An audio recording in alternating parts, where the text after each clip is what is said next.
Greetings, and welcome to another episode of 8-Minute Methodism. I'm Jonathan Lemastro Smith, or Dr. J as a bunch of people call me because my name's really long. I'm a professor of Methodist studies. I live in District 12 of the Hunger Games, and that dinosaur's name is Jesus. Let's get started. In my past few videos, we've talked about what the General Conference is and what it does. Now we're going to talk about how it does it. And like I've said in the past, the General Conference is the Congress of the United Methodist Church. It is the major decision-making body that impacts our structures, our official stances, our policies and procedures, and many other things that help us to be the connectional and disciple-making church that we strive to be. And just like Congress, we run on legislation, and we call them petitions. Any organization within the United Methodist Church, any clergy member or any lay member within the United Methodist Church can submit petitions to the General Conference.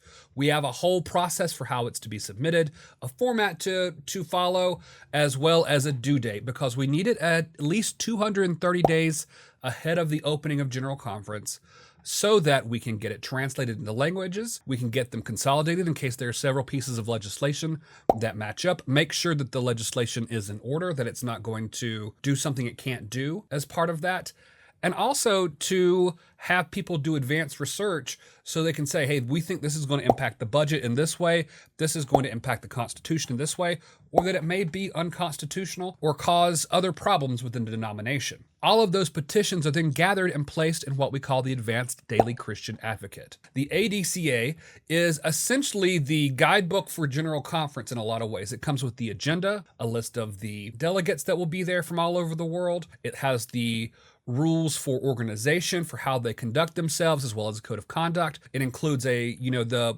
how to make motions, how to amend things, how to vote on things, those sort of things that are present in that. And it lists all of the petitions that are present and viable for consideration at General Conference. According to United Methodist News Service, which is our primary news service for the denomination, there are 1,099 petitions coming forward for consideration by General Conference, including many that were added in the time between the delay of 2020 and the current engagement in the 2020 General Conference that's taking place in 2024. I know we did that weird, but that's what we're doing with it. So it's the General Conference that's happening this year, is what I'm saying here. The General Conference delegates will come together in April of 2024, and they will gather at the Charlotte Convention Center. And during that first week of General Conference, there'll be worship services, reports from general boards, agencies, and other task force of the United Methodist Church, but they will mostly be in committee work.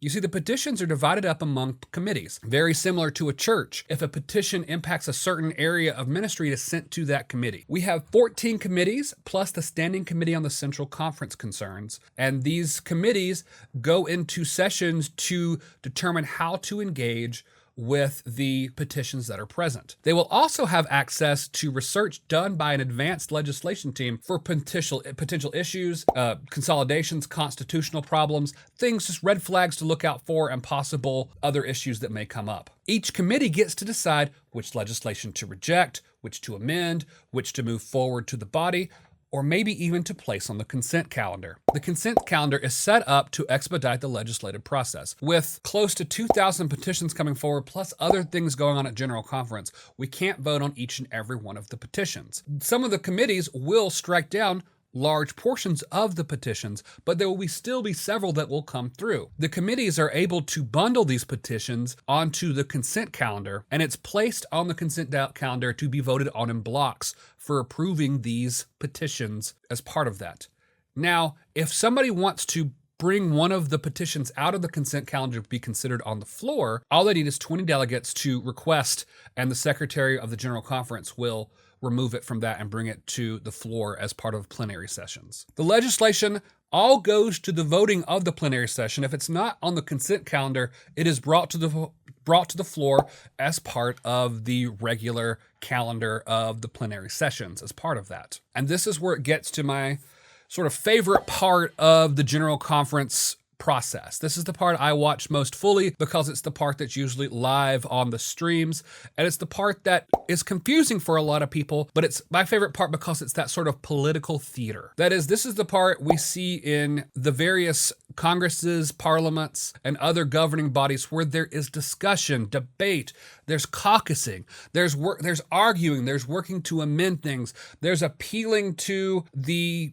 articles of religion, there's appealing to human rights. There's all of this work being done in order to sway people's votes, to change things, to bargain. I think it's really interesting and important work that's being done. And my hope as part of General Conference is to analyze some of that on my website, on here, on my other social media platforms to help people understand it. Sometimes there's a move to send legislation that has been approved or legislation that may not be approved yet to the Judicial Council, which is our Supreme Court, to decide if it is constitutionally appropriate legislation. The Judicial Council may strike down part of or all of a petition or a bundle of petitions as part of, say, a plan of action that comes forward that can be used for shifting our understanding of the Book of Discipline, the Book of Resolutions, or other non-disciplinary work as part of that. So now we come to what happens when a piece of legislation passes.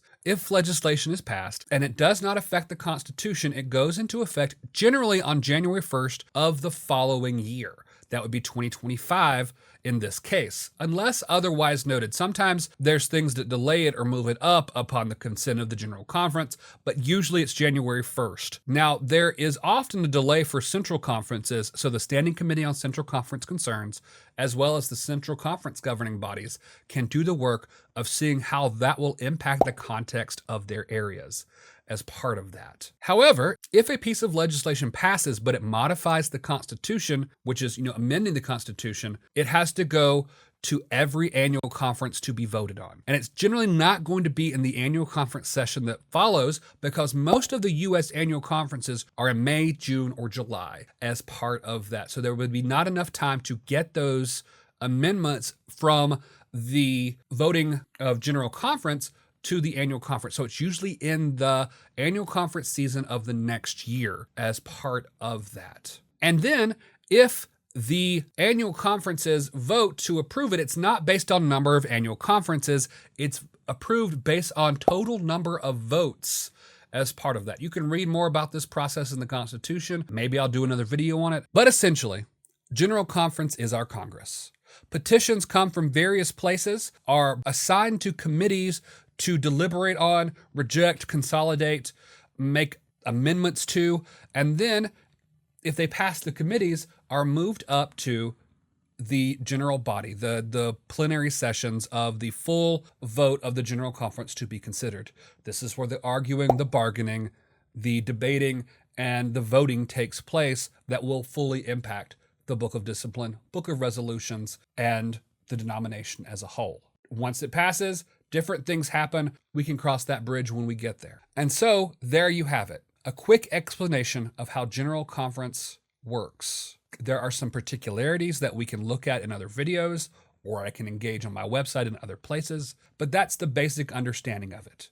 I'll post links to the United Methodist News articles and to other resources, including a glossary, in the description below. And as always, if you like this, feel free to like it, subscribe to the channel, share it with other people. I really am trying to educate people so they can understand what is happening in their denomination, particularly as this General Conference comes up. Now, if you want to follow me, I'll put all my information here and in the description below. And I look forward to talking with you in the future because my hope is to provide information that makes Methodism make sense so that we can continue doing the work we are called to and being part of a denomination that is truly seeking to change the world.